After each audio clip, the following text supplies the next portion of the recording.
Dear students, welcome to Sharan's biology classes again, and these days we are discussing about MCQs, multiple choice questions.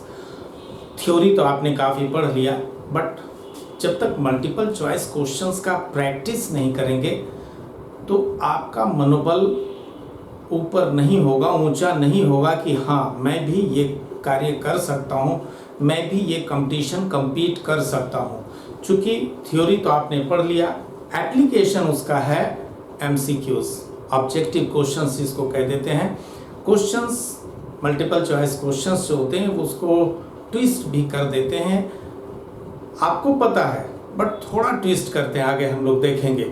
थोड़ा twist करते हैं, उससे हमारे जो examinees हैं, जो स्टूडेंट्स हैं, वो घबराकर या उनको थोड़ा कन्फ्यूज़न हो जाता है, जिसके कारण वो गलती कर बैठते हैं। अगर इसका प्रैक्टिस पहले से ही कर लिया जाए तो वहाँ आप जैसे ही क्वेश्चन देखेंगे निश्चित रूप से आपके माइंड में, आपके ब्रेन में आ जाएगा कि हाँ इसका आंसर यही होना है। क्लियर? इसलिए MCQ से आप उबिए मत, आप घबराइए मत। मैंने कहा था कि पहले आप फ्लावर चैप्टर पढ़कर आप मेरा ये लेक्चर ओपन करेंगे, तो मेरा विश्वास है कि आपने ज़रूर फ्लावर जो टॉपिक था उसको आप याद कर चुके होंगे, और नहीं तो ये वीडियो देखने से पहले काइंडली आप एक बार रिवाइज कर जाएं फ्लावर को। यहाँ आज हम लोग डिस्कस करने वाले हैं MCQs फ्लावर का। क्लियर? देखेंगे कैसे क्वेश्चन रिपीट करता है। अगर 10-15 वर्षों का क्वेश्चन आप उसका प्रैक्टिस कर जाएं तो देखेंगे कि प्राय क्वेश्चन जो है वो रिपीट होते ही रहते हैं। ट्रेंड क्वेश्चन का आपको पता चल जाएगा। क्लियर? इसलिए कभी भी MCQ से आप उबिए नहीं, आप उसको लिखें, मैं यहाँ बता रहा हूँ, और डिस्क्रिप्शन बॉक्स में ये लिटरेचर भी दिया गया है, सारे क्वेश्चंस वहाँ दिए गए हैं रिटन में। तो पहले आप उसको यहाँ समझ लें क्या कंसेप्ट है, और उसके पश्चात आप प्रैक्टिस करेंगे। क्लियर? तो फ्लावर का आज हम लोग देखेंगे MCQs। The first question is functional megaspore. अब याद कीजिए, megaspore, functional megaspore in an angiosperm. हम लोग एंजियोस्पर्म का ही ये पढ़ रहे हैं, रिप्रोडक्शन डेवलप्स इनटू। क्लियर? कि जो मेगास्पोर है वो डेवलप होकर, विकसित होकर निर्माण करता है किस स्ट्रक्चर का? The option is ovule. Ovule तो होगा नहीं, चूंकि ओव्यूल के अंदर ही तो एम्ब्रियो सैक होते हैं जिसमें मेगास्पोर बनता है। याद कीजिए कि एम्ब्रियो सैक मदर सेल या megaspore mother cell meiosis division द्वारा डिवाइड करता है, तो 4 हैप्लॉइड डॉटर सेल्स का निर्माण करता है जो लीनियरली अरेंज्ड होते हैं, और उसमें से ऊपर का 3 सेल्स डीजेनरेट कर जाता है, 3 ब्लैक कैप लाइक स्ट्रक्चर का निर्माण करता है, और रेस्ट बचा हुआ जो सेल है उसी को हम लोग कह देते हैं क्या? मेगास्पोर। तो याद कीजिए कि यही मेगास्पोर उसके न्यूक्लियाई डिवाइड करते हैं तो निर्माण करता है एम्ब्रियो सैक का। क्लियर? तो अब जरा हम लोग देखें कि ऑप्शन कहाँ है। ओव्यूल नहीं होगा चूंकि इसके अंदर ही तो मेगास्पोर रहते हैं। एंडोस्पर्म ये भी नहीं होगा चूंकि endosperm is formed by double fertilisation. Out of 2 male gametes, second male gamete fuses with secondary nucleus to form endosperm। गलत। एम्ब्रियो सैक आंसर यही होगा, निश्चित रूप से एम्ब्रियो सैक ही आंसर होना है। क्लियर? कि मेगास्पोर डेवलप करता है तो निर्माण करता है एम्ब्रियो सैक का। एम्ब्रियो नहीं होगा, it is form due to fusion of 1 male gamete with एक सेल। ये फर्टिलाइजेशन से बात की बात है। ये गौर कीजिए, बिल्कुल रिसेंट क्वेश्चन है, ये 2017 नीट में पूछा गया है। क्लियर? आसान क्वेश्चन है। नेक्स्ट आ जाए, the ovule of an angiosperm is technically equivalent to. Angiosperm का जो ओव्यूल का स्ट्रक्चर आपने पढ़ा वो टेक्निकली दूसरा उसका नाम क्या है? The option is megasporangium, megasporophyll, megaspore mother cell and megaspore. देखिए ये भी नीट का क्वेश्चन है, फेज 2 का 2016 का। तो याद कीजिए कि ओव्यूल जो है, देखिए बाकी का 3 क्यों ना होगा उस पर भी थोड़ा हम लोग गौर करेंगे। मेगास्पोरोफिल, फिल शब्द जहाँ कहीं हो मीन स्टॉप, ये तो होगा ही नहीं। Clear? Megaspore mother cell होगा नहीं, अभी आपने कहा कि यही डेवलप करता है तो निर्माण करता है मेगा स्पोर का। मेगा स्पोर होगा नहीं, मेगा स्पोर डेवलप करता है तो निर्माण करता है एम्ब्रियोसाइट का। Clear.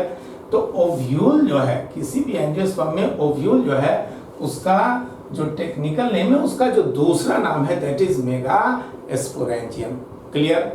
The third question is proximal end of the filament of stamen is attached to the, ये भी नीट का क्वेश्चन है 2016 का, बिल्कुल सारा रिसेंट क्वेश्चंस हैं। क्लियर। कितना आसान है, बट आप थोड़ा धैर्य रखें, उबिए नहीं, सुनते रहिए। देखिए यही क्वेश्चन रिसेंटली और भी आया है कंपटीशंस में, वो कैसे वहां ट्विस्ट करते हैं, रिपीटेड है बट थोड़ा चेंज कर देते हैं, जिसके कारण हमारे स्टूडेंट्स कंफ्यूजन में पड़ जाते हैं। तो वो देखना है आगे, काफी इंटरेस्टिंग है। तो देखिए आपने कहा proximal end of the filament of stamen is attached to the stamen. याद कीजिए कि फिलामेंट होता है, ऊपर दो बाइलोब्ड स्ट्रक्चर्स होते हैं, दो लोब्स वाली संरचना होती है। तो वो उसका प्रॉक्सिमल एंड कहाँ से अटैच्ड रहता है? मैंने बताया कि all the floral whorls are attached with thalamus. Stamen या तो थैलेमस से अटैच्ड होगा, और यदि गैमोपेटलस कंडीशन है, मीन यदि सारे पेटल्स आपस में फ्यूज्ड हैं, तो मैंने बताया था कि वो स्टेमेन जो है वो उसी पेटल से फ्यूज्ड रहता है। क्लियर। अब ऑप्शन देखें कि स्टेमेन का जो प्रॉक्सिमल एंड है कहाँ से अटैच्ड रहता है।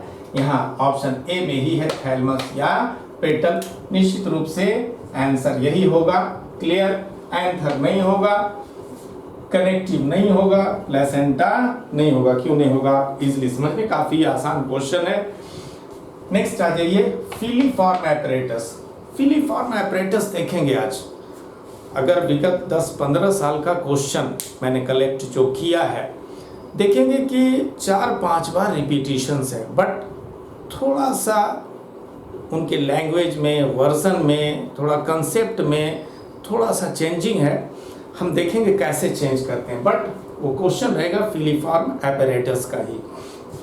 तो यहाँ the question is filiform apparatus is characteristic feature of. Filiform apparatus किसका विशिष्ट लक्षण है, विशेष लक्षण है, किसका कैरेक्टरिस्टिक्स है? The option is synergids, generative cell, nucellar embryo and aleurone cell. ये भी AIPMT जो री हुआ था, फिर से एग्जाम हुआ था, 2015 का ही क्वेश्चन है। क्लियर। अब आप बिल्कुल याद कीजिए कि फिलीफॉर्म एपरेटस जो है, मैंने बताया था कि 2 सिनर्जिड्स होते हैं एक एपरेटस में, और उसमें एक स्पेशल सेलुलर थिकनिंग होती है जिसे हम लोग कह देते हैं फिलीफॉर्म एपरेटस। तो निश्चित रूप से यहाँ the answer is a, synergids. Clear. Clear. Next आ जाइए, नेक्स्ट क्वेश्चन है। जितना लिख पाया मैं लिख दिया, उसके पश्चात मैं पुनः आपको जो है सिर्फ बोलूँगा, चूँकि लिखने में काफ़ी टाइम लॉस हो जाता है, उससे अच्छा है वो कंसेप्ट को समझना, आपका रिवीजन भी हो जाएगा, याद ही हो जाएंगे। देखिए in majority of angiosperms, maximum जो एंजियोस्पर्म्स है, ये जो हमारे आसपास फ्लावरिंग प्लांट्स हैं, फ्लावरिंग प्लांट जिम्नोस्पर्म्स भी हैं, बट वो पाए जाते हैं कोल्ड रीजन्स में, ठंडे क्षेत्रों में। हमारे आसपास कोई जिम्नोस्पर्म्स का प्लांट प्रेजेंट नहीं है। सिर्फ और सिर्फ जितने भी आप प्लांट्स देखते हैं वो हैं एंजियोस्पर्म्स। तो ये पढ़ भी रहे हैं हम लोग फ्लावरिंग प्लांट का ही रिप्रोडक्शन। तो कहते हैं कि मैक्सिमम जो एंजियोस्पर्म्स हैं उसमें क्या होता है। देखिए option A, egg has a filiform apparatus. अभी तो आपने पढ़ा कि फिलीफॉर्म एपरेटस होता है कहाँ? सिनर्जिड्स में। Then this option is wrong. Clear. Option B, ये भी नीट फेज 2 का 2016 का ही क्वेश्चन है। ऑप्शन बी देखिए, there are numerous antipodal cells. बिल्कुल गलत है। हम लोग पढ़े हैं एम्ब्रियोसाइट में कि the number of antipodal cells are 3, 3 ही एंटीपोडल सेल्स होते हैं, ये भी गलत हो गया। Option C, reduction division occurs in the megaspore mother cell, this is right answer. आप देखिए यहाँ पर ही वो क्वेश्चन आया था, मैंने कहा कि ये जो मेगास्पोर है इसका फॉर्मेशन होता है मेगास्पोर मदर सेल में रिडक्शन के कारण। तो यहाँ पर आंसर यही होगा कि एक्चुअली मेगास्पोर मदर सेल जो है उसमें reduction division mean meiosis, meiosis का ही दूसरा नाम है रिडक्शन डिवीजन। क्लियर। तो चूंकि मेगास्पोर मदर सेल या उसी को कहते हैं एम्ब्रियो सैक मदर सेल, यहाँ चेंज भी कर सकते हैं, तो उसमें रिडक्शन डिवीजन होता है, ये सही है। डी, ऑप्शन डी देखें कि क्यों ना होगा। A small central cell is present in the embryo sac. याद कीजिए सेंट्रल सेल जिसमें प्रेजेंट होता है secondary nucleus, also called as definitive nucleus. तो क्या वो सेल छोटा होता है? एम्ब्रियो सैक में सबसे बड़ा सेल होता है यही सेंट्रल सेल, तो इसका अर्थ है ये भी रॉन्ग है। The right answer is C, reduction division occurs in the megaspore cell. Megaspore cell में ही रिडक्शन डिवीजन की क्रिया होती है। क्लियर? अब देखिए बाकी जो है मैं डिस्क्राइब करता जाऊंगा, मेन आपको जो है उसका एक्सप्लेनेशन मेरे को देना है। और डिस्क्रिप्शन बॉक्स में जैसा कि मैंने कहा कि ये जो मेरा सिलेक्टेड क्वेश्चंस हैं जो कंपटीशंस में आ चुके हैं वो मैं डिस्क्रिप्शन बॉक्स में दूंगा, उसे आप लिख लेंगे या प्रिंट कर लेंगे। क्लियर? तो 5 क्वेश्चंस यहाँ हो चुका।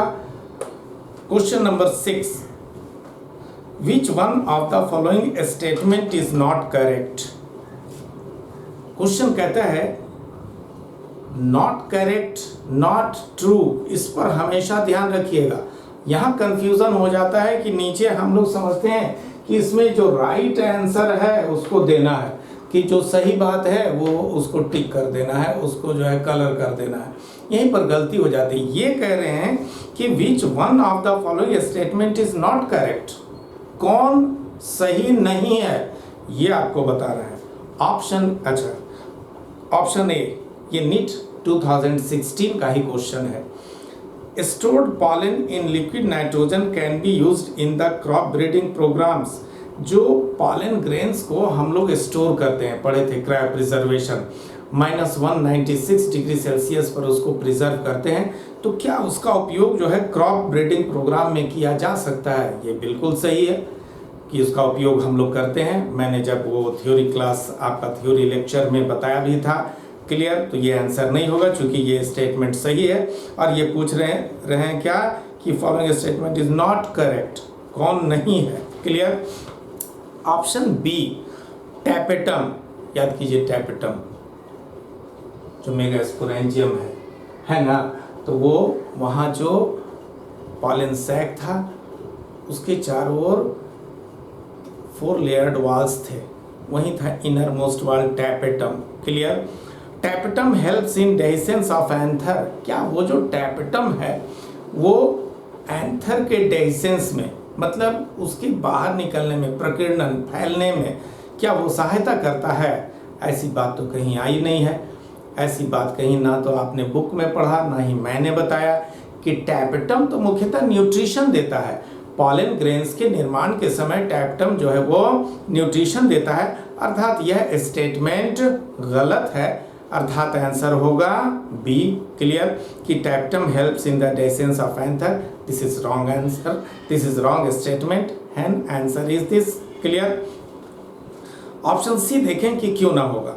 Exine of pollen grains is made up of sporopollenin, this is true statement कि एक्साइन लेयर स्पोरोपॉलेनिन का बना होता है, ये सही स्टेटमेंट, इसलिए आंसर नहीं होगा। And option D is pollen grains of many species cause severe allergy, ये भी सही है कि पॉलन ग्रेन्स जो हैं एलर्जी उत्पन्न करते हैं मनुष्यों में। क्लियर? तो चूंकि कह रहा है कि कौन ट्रू नहीं है, तो आंसर हो जाएगा tapetum helps in the dehiscence of anther, ये जो है वो ट्रू स्टेटमेंट नहीं है। Clear? Question number 7, male gametophyte in angiosperms produces. Angiosperms में जो मेल गैमेटोफाइट है, रिकॉल कीजिए, वो किस चीज़ का निर्माण करता है? क्लियर? ऑप्शन ए, ये AIPMT 2015 का क्वेश्चन है, 2015 all India pre medical test का। ऑप्शन ए कहता है 3 स्पर्म्स। देखिए आपको कंफ्यूजन पैदा करने के लिए यहाँ टर्म दे दिया स्पर्म्स, मेल गैमेट नहीं लिख रहे हैं वो। स्पर्म्स जनरली यूज होता है एनिमल्स में, बट यही है कि कुछ ट्विस्ट करते हैं, तो वो आपको उतना समझना है, sperms mean male gamete. Clear? तो क्या प्लांट्स में जो है पॉलन ट्यूब बना था, वो जो जेनरेटिव सेल डिवाइड किया तो 3 स्पर्म्स बना था, नहीं बना था, तो ये गलत है। ऑप्शन बी कहता है 2 sperms and a vegetative cell, this is right answer. जो पॉलन ग्रेन है वो मैच्योर करता है, डिवाइड करता है माइटोसिस डिवीजन द्वारा, तो निर्माण करता है 2 सेल का, एक vegetative cell and second one is generative cell, and generative cell divides again to form 2 male gametes, यहाँ उसको स्पर्म्स लिखा गया। तो आंसर तो यही होगा कि 2 स्पर्म्स अर्थात 2 मेल गैमेट बनते हैं और एक होता है vegetative cell. Clear, this is right answer. Option C क्यों ना होगा, सी डी देख लें। सिंगल स्पर्म, एक ही मेल गैमेट बनता है, यहीं पर तो गलत हो गया, एंड वेजिटेटिव सेल, तो ये तो गलत हो गया। डी भी कहते हैं single sperm and 2 vegetative cells, ये ऑप्शन भी गलत है। ये सिंगल स्पर्म कह रहे हैं, स्पर्म्स तो 2 बनते हैं male gametes, and 2 vegetative cell कहा जा रहा है, ये भी गलत है, एक ही वेजिटेटिव सेल बनता है। क्लियर, आसान है। नेक्स्ट आइए, देखिए अभी क्वेश्चन कैसे ट्विस्ट करते हैं, अभी धीरे धीरे जैसे बनाते जाएंगे तो देखेंगे क्वेश्चन वही है, रिपीटेड है, बट ट्विस्ट कर देते हैं जिससे हम लोग कंफ्यूजन में पड़ जाते हैं। आप तो देखते रहें, आप प्रैक्टिस आवश्यक है। कहते हैं in angiosperms microsporogenesis and megasporogenesis, मैंने बताया था कि रिप्रोडक्शन के सेंस में माइक्रो शब्द MICRO, माइक्रो शब्द जहाँ हो समझिए मेल, और मेगा शब्द जहाँ हो हम समझेंगे फीमेल। क्लियर, तो एंजियोस्पर्म्स में कहता है, ये AIPMT 2015 का ही क्वेश्चन है जो री एग्जाम हुआ था उसका। तो कहता है कि microsporogenesis that is formation of microspores and megasporogenesis formation of megaspores, इससे क्या रिलेटेड है। ऑप्शन ए अकर इन ओव्यूल, ये दोनों 2 क्रिया है, एक तो ओव्यूल के अंदर होता है मेगास्पोरोजेनेसिस, बट माइक्रोस्पोरोजेनेसिस तो नहीं होता है, ये गलत आंसर हो गया। अकर इन एंथर, अब देखिए एंथर में माइक्रोस्पोरोजेनेसिस की क्रिया होती है, वहाँ मेल गैमेट का फॉर्मेशन होता है माइक्रोस्पोर्स का, बट वहाँ तो जो है मेगास्पोरोजेनेसिस की क्रिया नहीं होती है, अर्थात ये भी गलत होगा, ये ऑप्शन बी। ऑप्शन सी सुनिए, form gametes without further divisions, क्या बिना फर्दर डिवीजन के ही गैमेट का फॉर्मेशन हो जाता है। हम लोग तो पढ़े कि पॉलन ग्रेन ही डिवाइड करता है तो 2 सेल्स बनते हैं, 2 अनइक्वल डॉटर सेल्स, और वो फिर जेनरेटिव सेल डिवाइड करता है तब 2 मेल गैमेट बनता है, तो ये भी बिल्कुल गलत है। क्लियर, आपने एम्ब्रियोसाइट का डेवलपमेंट भी पढ़ा, वहाँ भी फर्दर सेल डिवीजन होता है। The option 4th D option is involve meiosis, this is right answer. कहीं भी गैमीट का फॉर्मेशन होता है तो गैमीट के फॉर्मेशन के पहले मियोसिस सेल डिवीजन होता है, चूंकि गैमीट्स हमेशा होते हैं हैप्लॉइड। क्लियर, तो then right answer is involve meiosis. Next question आइए, transmission tissue is characteristic feature of, transmission tissue कहाँ होता है, मैंने आपको बताया था लेक्चर में ही। A wet stigma, B hollow style, C solid style, D dry stigma. हालांकि ये नेक्स्ट हम लोग पॉलिनेशन, इसके पश्चात पॉलिनेशन पढ़ चुके हैं, और पॉलिनेशन का MCQs हम लोग बना लेंगे नेक्स्ट लेक्चर में कल, और देन पढ़ेंगे फर्टिलाइजेशन। तो ये फ्लावर और फर्टिलाइजेशन में वो आता है वहाँ reference. Actually the right answer will B solid style, जहाँ सॉलिड स्टाइल होता है वहाँ ट्रांसमिशन टिश्यू होता है, और उसी से जो है पॉलन ट्यूब आगे की ओर ग्रो करते हैं। इसलिए मैंने कहा कि कुछ जो थ्योरी में अनछुए पल होते हैं, अनछुए फैक्ट्स होते हैं, जिसे अब एस्केप कर गया माइंड से अचानक, 1000 बातें बतानी है आपको, और एकाध जो है कोई टर्म वैसा एस्केप कर गया, तो वो जो है जब आप ये प्रैक्टिस करेंगे MCQ का, तो वो MCQ में ही आ जाएगा और वो कंसेप्ट आपको हो जाएगा। इसलिए जो छूटा हुआ भी कुछ वैसा शब्द है, कोई वैसा टर्म है, पॉइंट है, तो MCQ का जब हम लोग प्रैक्टिस करेंगे, इसलिए ये आवश्यक है, तो वहाँ वो टर्म आ जाएगा। क्लियर, ऐसे फर्टिलाइजेशन में हम लोग पढ़ेंगे। नेक्स्ट आ जाइए, पॉलन टैबलेट्स, याद आ गया होगा आपके ब्रेन में, बिल्कुल। Pollen tablets are available in the market for pollen tablets, pollen syrup market में अवेलेबल है, मैंने आपको बताया था। तो वो क्या है, option A, for option A IPMT 2014 का क्वेश्चन है। Option A is in vitro fertilisation. In vivo, in vitro दो शब्द है। इन विट्रो शब्द जहाँ कहीं भी हो मीन इन आर्टिफिशियल कंडीशन, ये हमेशा याद रखेंगे। तो ये तो आंसर होगा नहीं। कहता है कि पॉलन टैबलेट जो मार्केट में अवेलेबल है वो क्यों है, उसका क्या फंक्शन है। Clear. Option B breeding equisetum. Equisetum में थोड़ी इसे ब्रीडिंग का कोई लेना देना है नहीं ये पॉलन टैबलेट्स का। Option C is supplementing food. This is right answer. हम लोग पढ़े हैं कि जो पॉलन ग्रेन्स होता है वो काफ़ी न्यूट्रिशियस होता है और इसलिए pollen tablets, pollen syrup specially in western countries are available. Clear. तो यहाँ सही आंसर होगा सप्लीमेंटिंग फूड। वो फूड सप्लीमेंट्स के रूप में हम लोग लेते हैं पॉलन टैबलेट्स को। And option D is XC2 conservation. यहाँ कंजर्वेशन से कोई लेना देना है नहीं, है ना, कि प्लांट्स और एनिमल्स का कंजर्वेशन इससे होता है पॉलन टैबलेट से। क्लियर। तो सही आंसर होगा supplementing food. Clear. Next question आइए, देखिए ये रिपीट किया क्वेश्चन। अब देखिए कैसे रिपीट करता। आप उबे ना काफ़ी अच्छा आपको आगे क्वेश्चन मिलने वाला है। ये AIPMT 2014 का क्वेश्चन है। Question is function of filiform apparatus is. अभी मैंने कहा था ना कि ये फिलीफॉर्म एपरेटस जो है, ये क्वेश्चन अभी और भी मिलेंगे। विगत 10-15 वर्ष का क्वेश्चन आप बनाएंगे तो देखेंगे कि क्वेश्चन बार बार रिपीट करता है, सिर्फ लैंग्वेज में थोड़ा अंतर होता है या थोड़ा वो कंफ्यूजिंग जानबूझकर बनाते हैं। तो देखिए अब फिलीफॉर्म एपरेटस का एक क्वेश्चन आपने बनाया, ये भी फिलीफॉर्म है। कहते हैं कि function of filiform apparatus is to. आसान सा क्वेश्चन है, इसका फंक्शन क्या मैंने बताया था और यही क्वेश्चन 2008 में भी था। यही क्वेश्चन जो है फिर मिलेगा आपको 2008, आगे देखेंगे। ये 2014 का है, मैं थोड़ा रिवर्स चल रहा हूँ। मैंने शुरू किया 2017 से और पीछे की ओर जा रहा हूँ मैं। तो यहाँ देखें option A recognise the suitable pollen at stigma. क्या वो स्टिग्मा पर सुटेबल पॉलन को रिकॉग्नाइज करता है, उसकी पहचान करता है? ऐसी बात तो है नहीं, ये फिलीफॉर्म एपरेटस का ये फंक्शन है नहीं। ऑप्शन बी कहता है stimulate division of generative cell. क्या जेनरेटिव सेल के डिवीजन को स्टिमुलेट करता है? This is wrong answer. Option C produce nectar. क्या ये नेक्टर का निर्माण करता है? बिल्कुल नहीं। And the right answer is option D guide the entry of pollen tube. बिल्कुल आसान क्वेश्चन है कि यह जो फिलीफॉर्म एपरेटस है इसका फंक्शन होता है कि यह पॉलन ट्यूब को गाइड करता है, वो एम्ब्रियो सैक के अंदर सिनर्जिड के अंदर प्रवेश करने के लिए उसको निर्देश देता है। क्लियर। 12 क्वेश्चन आइए।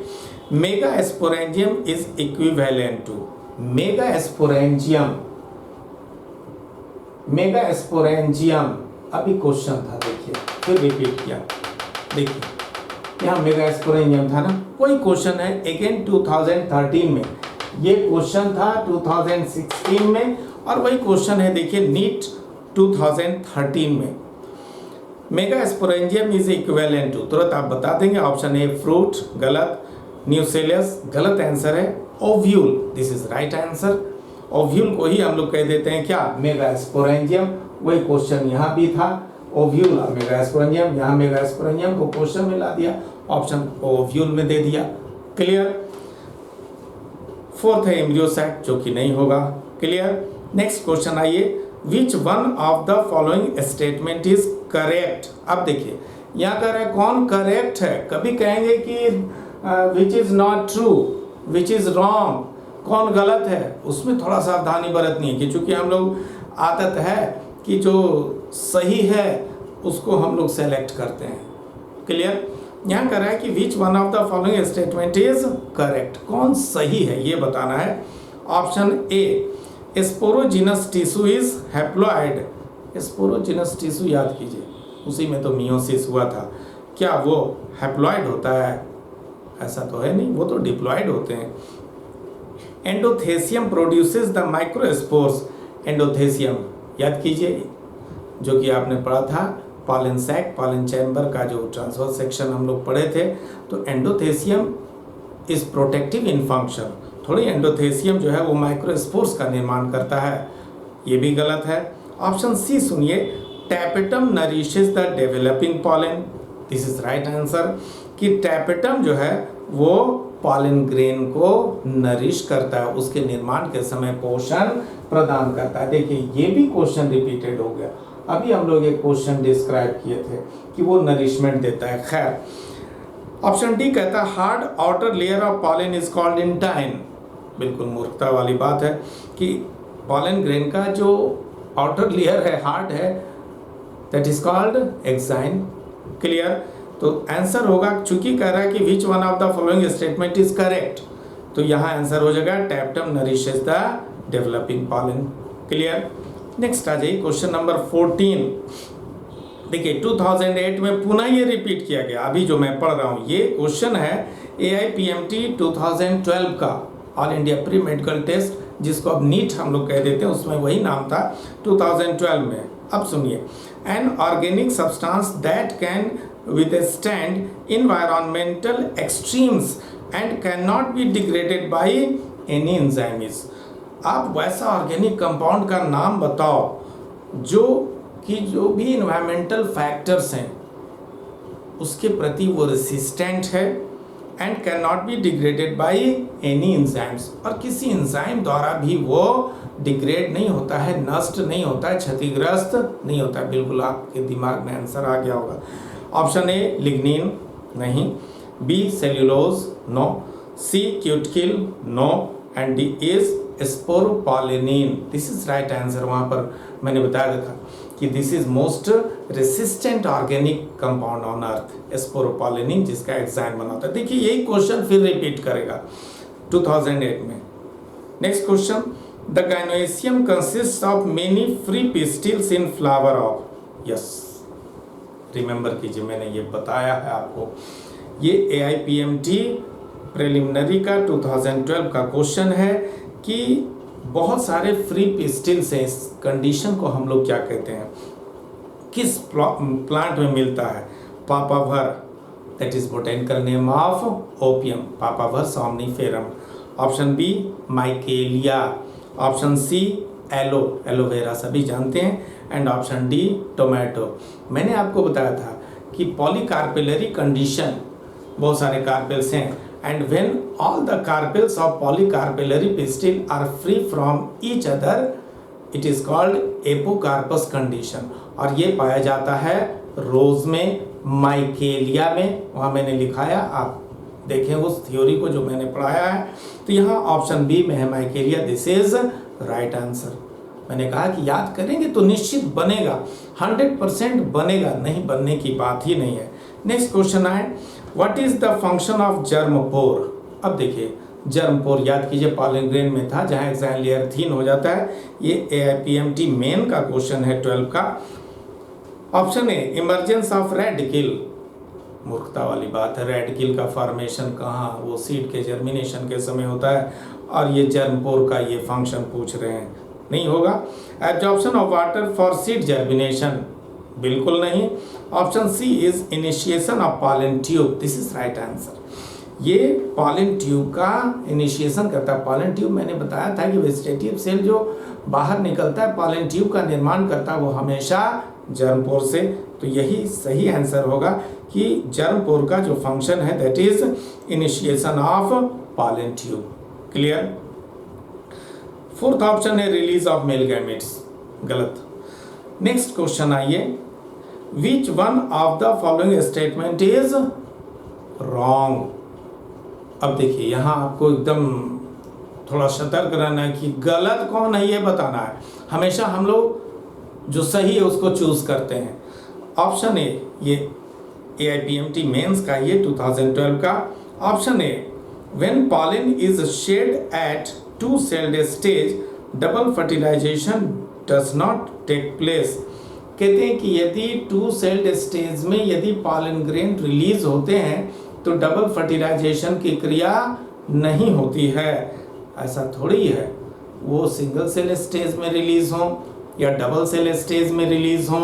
डबल फर्टिलाइजेशन तो एंजियोस्पर्म में होगा ही होगा। इसका अर्थ ये स्टेटमेंट रॉन्ग है और यही तो क्वेश्चन कह रहा है कि which one of the following statement is wrong, then this is wrong statement, यही आंसर होगा option A.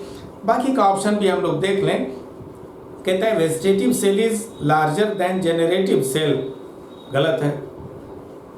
Vegetative cell is larger than generative cell, ये सही है, मतलब सही का सेंस है कि ये आंसर नहीं होगा। क्लियर, क्योंकि यहाँ रॉन्ग स्टेटमेंट पूछ रहा है। Pollen grains in some plants remain viable for months, ये भी सही स्टेटमेंट है कि पॉलन ग्रेन जो है अनेक महीनों तक, मैंने बताया रोजेसी फैमिली में, लेग्यूमिनेसी में, सोलानेसी में अनेक मंथ्स तक वो वायबल होते हैं। And option D is intine is made up of cellulose and pectin, ये भी सही स्टेटमेंट है। तो चूंकि रॉन्ग स्टेटमेंट पूछ रहा है then answer will be option A. Clear. Next question, वो भी नहीं, अभी अच्छा क्वेश्चन आने वाला है और इससे आपको जितना ज़्यादा प्रैक्टिस करेंगे आपको उतना ही लाभ होगा, आप कंपटीशन में उतने ही सक्सेस होंगे। क्लियर। बस थोड़ा बहुत और क्वेश्चन है, हम देख लें। फिलीफॉर्म एपरेटस, फिर आ गया, देखिए आपका ये फिलीफॉर्म एपरेटस। अब देखिए फिर आने वाला है filiform. Filiform apparatus is a characteristic feature of, ये किसका कैरेक्टरिस्टिक है? सेम क्वेश्चन है ये AIPMT का 2011 का। Option A zygote, B suspensor, C egg, D synergid. निश्चित रूप से फिलीफॉर्म एपरेटस जो है वो होता है सिनर्जिड में। अब देखिए यही क्वेश्चन जो है 2015 में था, एक बार और पूछा गया, पुनः 2011 में भी है। क्लियर। तो आंसर होगा सिनर्जिड। नेक्स्ट आ जाए, in angiosperms functional megaspore develops into, देखो ये 2000, ये देखो फंक्शनल मेगास्पोर यहाँ था 2017 में और ये 2011 में भी पूछा गया। मैं कहता हूँ कि क्वेश्चन रिपीट करता है, इसलिए 10 से 15 साल का क्वेश्चन का बिल्कुल कंसेप्ट रखें। मैं ये नहीं कहूँगा कि रट जाओ, नेवर। आप ठीक है थोड़ा याद तो करना ही है बायो में, बट कंसेप्ट आपको रखना है। अब कहता है कि एंजियोस्पर्म्स में जो है वो फंक्शनल मेगास्पोर डेवलप कर निर्माण करता है किसका? अब वही तो क्वेश्चन है, that is embryo sac answer होगा। ये 2011 में देखिए पुनः रिपीट किया गया। नेक्स्ट आ जाए, विच one of the following pairs of plant structures has haploid number of chromosomes? अच्छा क्वेश्चन है। मैं कहता हूँ कि हैप्लॉइड डिप्लॉइड का हमेशा कंसेप्ट रखिए। अब क्वेश्चन यहाँ क्या कह रहा है समझिए, विच one of the following pairs, निम्नलिखित ABCD 4 जो पेयर्स हैं प्लांट के, उसमें कौन से स्ट्रक्चर्स जो हैं वो हैप्लॉइड हैं, बस यही बताना है आपको। ऑप्शन ए, एक न्यूक्लियस एंड सेकेंडरी न्यूक्लियस। एक न्यूक्लियस तो हैप्लॉइड होता है, सेकेंडरी न्यूक्लियस याद कीजिए, 2 पोलर न्यूक्लियाई फ्यूज करते हैं तो निर्माण होता है सेकेंडरी न्यूक्लियस का, और वो हमेशा होता है डिप्लॉइड। नहीं होगा आंसर। ऑप्शन बी कहता है megaspore mother cell. Megaspore mother cell तो डिप्लॉइड होते हैं। एंड एंटीपोडल सेल्स, ठीक है एंटीपोडल सेल्स हैप्लॉइड है, लेकिन ये आंसर नहीं होगा क्योंकि इसमें मेगास्पोर मदर सेल है जो डिप्लॉइड होता है। Option C, egg cell haploid होता है, एंड एंटीपोडल सेल्स ये भी हैप्लॉइड होते हैं। Then option C is right answer. Clear. Option D भी देख लें, न्यूसेलस। न्यूसेलस जो है ओव्यूल के बॉडी को न्यूसेलस कहते हैं जो डिप्लॉइड होता है। एंड एंटीपोडल सेल्स ये भी आंसर नहीं होगा क्योंकि हैप्लॉइड सिर्फ कर रहा है कि which of the following one pair is haploid. Then answer will be C, egg cell and antipodal cells. Clear. Next question आइए, what does the filiform apparatus, लीजिए पुनः आ गया फिलीफॉर्म एपरेटस। ये 2008 का क्वेश्चन है AIPMT का। अब देखिए कितना रिपीट करता है ये 2008 में, 2011 में एक और क्वेश्चन मिला था, फिर आपने यहाँ पर पढ़ा था 2015 में। ये 5-7 साल में ही ये 4-5 बार आ चुका। देखिए थोड़ा सा गौर करने वाला क्वेश्चन है तो फिलीफॉर्म एपरेटस आप जानते हैं, आप जानते हो, बट जानते हुए भी कभी कभी गलती हो जाती, वही क्वेश्चन है, जरा सुनिए गौर से समझिए। कहते हैं कि what does the filiform apparatus do at the entrance into ovule. Filiform apparatus जो है वो क्या करता है, जो ओव्यूल के अंदर प्रवेश किया पॉलन ट्यूब, उसमें फिलीफॉर्म एपरेटस क्या करता है, क्या फंक्शन है उसका। Option A, it guides pollen tube from a synergid to egg. आप कहिएगा कि सर आंसर तो यही होगा कि ये जो है वो पॉलन ट्यूब को सिनर्जिड से एग की ओर गाइड करता है। कहते हैं यही तो करता है सिनर्जिड, वो जो ये फिलीफॉर्म एपरेटस है वो उसको गाइड करते हैं अंदर प्रवेश करने के लिए। बट आंसर ये नहीं होगा, गौर कीजिए। ये कह रहा है कि it guides pollen tube from a synergid to egg. क्या सिनर्जिड से एग सेल में जाने के लिए गाइड करता है? ट्विस्ट यहीं पर है। जी नहीं, वो फिलीफॉर्म एपरेटस जो है वो पॉलन ट्यूब को सिनर्जिड के अंदर प्रवेश करने के लिए गाइड करता है। क्लियर? ये हमेशा याद रखना है। यहाँ क्वेश्चन थोड़ा सा ही ट्विस्ट किया कि it guides pollen tube from a synergid to egg. Synergid से एग में जाने के लिए वो गाइड नहीं करता है, वो सिनर्जिड के अंदर प्रवेश करने के लिए गाइड करता है। The option B, it helps in the entry of pollen tube into a synergid. मैंने कहा था कि आउट ऑफ 2 सिनर्जिड्स एक डिस्ट्रॉय ही हो जाता है फर्टिलाइजेशन के समय, है ना। तो देन आंसर यही होगा कि यह जो फिलीफॉर्म एपरेटस है वो पॉलन ट्यूब का एंट्री जो है एक सिनर्जिड में करने के लिए गाइड करता है। सॉरी,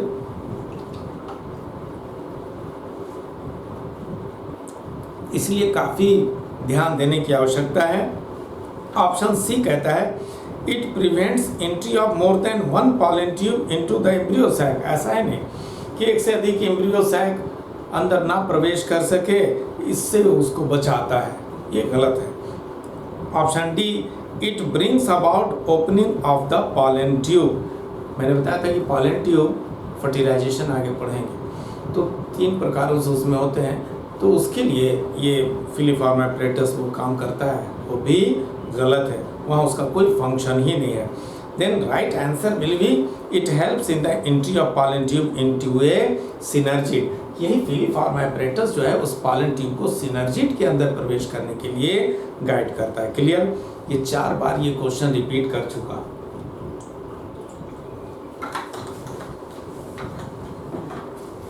नेक्स्ट आ जाए, ये भी देखिए रिपीटेड क्वेश्चन है। Which one of the following is resistant to enzyme action. ये 2014 में क्वेश्चन पूछा गया था, अभी हम लोग उसको डिस्क्राइब कर चुके हैं।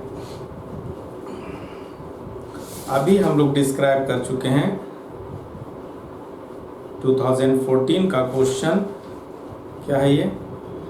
When does the filiform apparatus, no, which one of the following is resistant to enzyme action? Enzyme के प्रति कौन रेसिस्टेंट है? अभी तो स्पोरोपोलिनिन हम लोग पढ़े, लेकिन यहाँ ऑप्शन चेंज है। लीफ क्यूटिकल नहीं होगा, कॉर्क नहीं होगा, वुड फाइबर नहीं होगा, कोई मतलब नहीं है। This is pollen exine.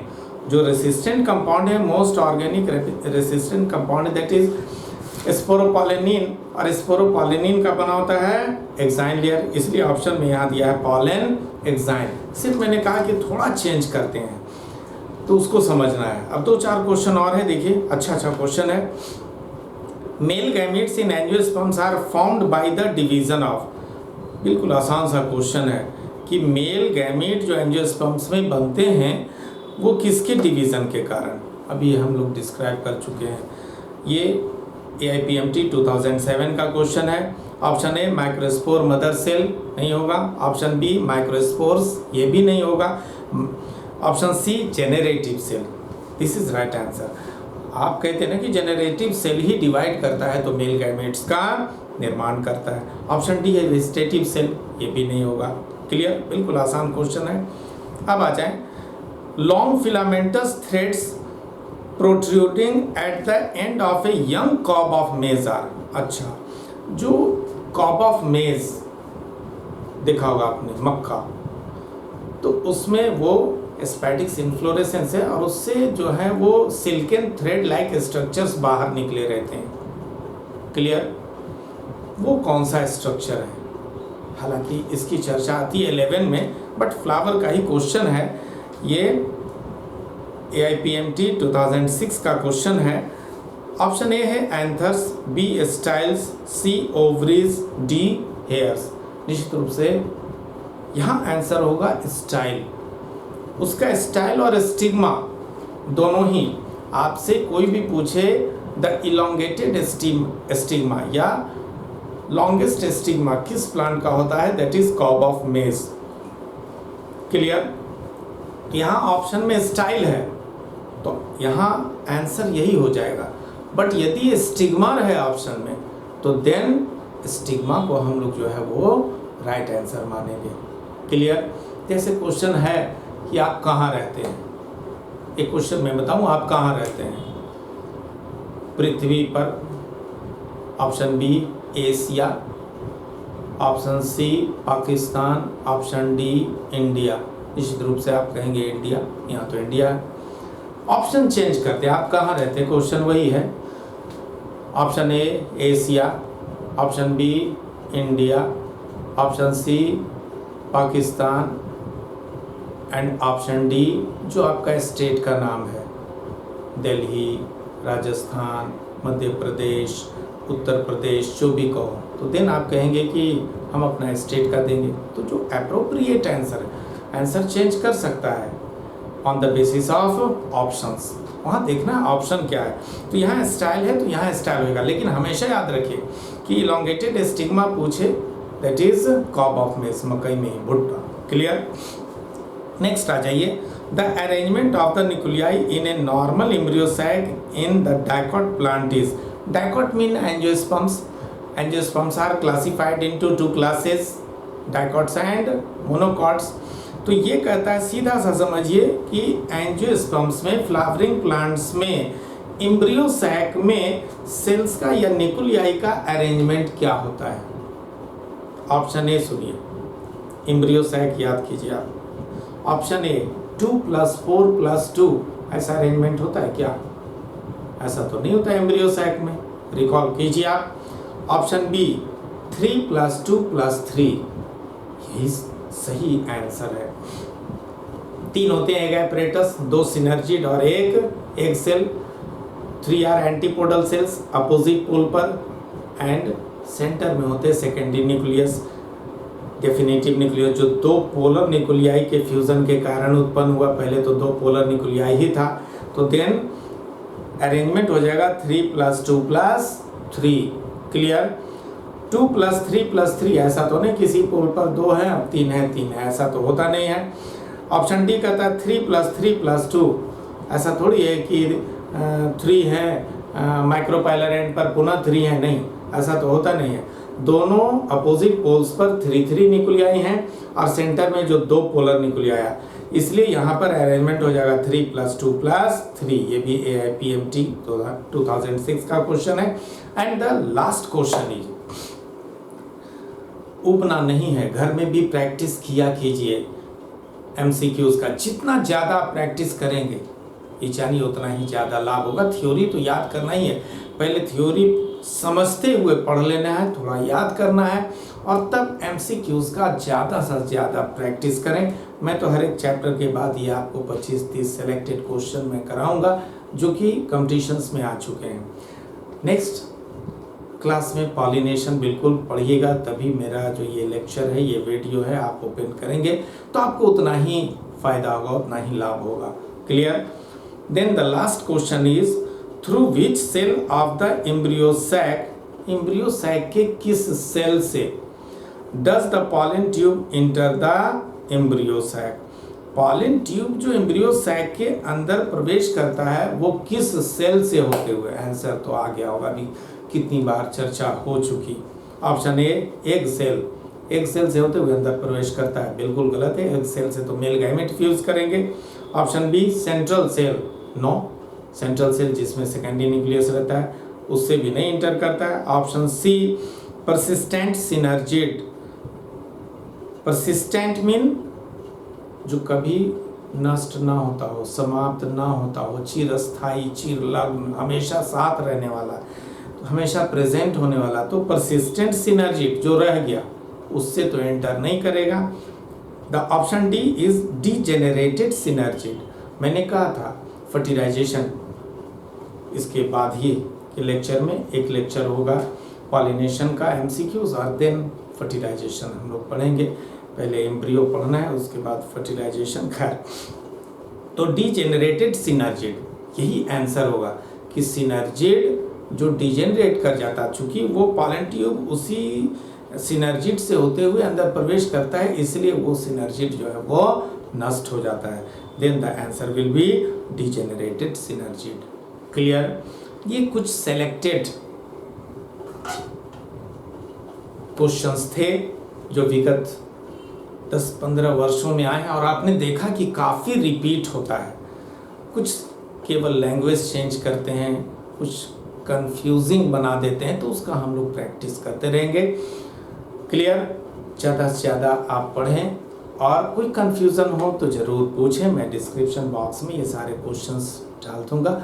आगे आएगा जब अभी तो आप जानते हैं लॉकडाउन है, लॉकडाउन में चूँकि कोई स्टाफ आ नहीं रहे तो फिर प्रोजेक्टर से फिर वो क्वेश्चन आता रहेगा, इतनी बोलने की आवश्यकता नहीं, और मैं उसको आपसे डिस्कस कर लूँगा, उसका एक्सप्लेनेशन दे दूँगा।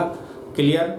तो पढ़ते रहें, और अगर अभी तक चैनल सब्सक्राइब नहीं किए हैं आप, तो मैं पुनः रिक्वेस्ट करूँगा कि प्लीज़ आप शरणस बायोलॉजी क्लासेस को ज़रूर सब्सक्राइब करें, शेयर करें, और अपने मित्र जो भी 12 की तैयारी कर रहे हैं या कंपटीशंस की तैयारी कर रहे हैं उन तक कन्वे करें और लाभ उठाएं। Thank you. पुनः मिलते हैं अगले क्लास में, और अगले जो नेक्स्ट लेक्चर होगा वो आज फ्लावर हुआ, तो पॉलिनेशन का हम लोग एमसीक्यूज बनाएंगे। इसलिए इसको बनाने के पश्चात आप पॉलिनेशन इम्पॉर्टेंट है, वहाँ भी देखें काफ़ी क्वेश्चन एराइज होता है और रिपीट भी होता है, तो उसको कृपया आप समझते हुए याद कर जाएं। Okay, bye bye.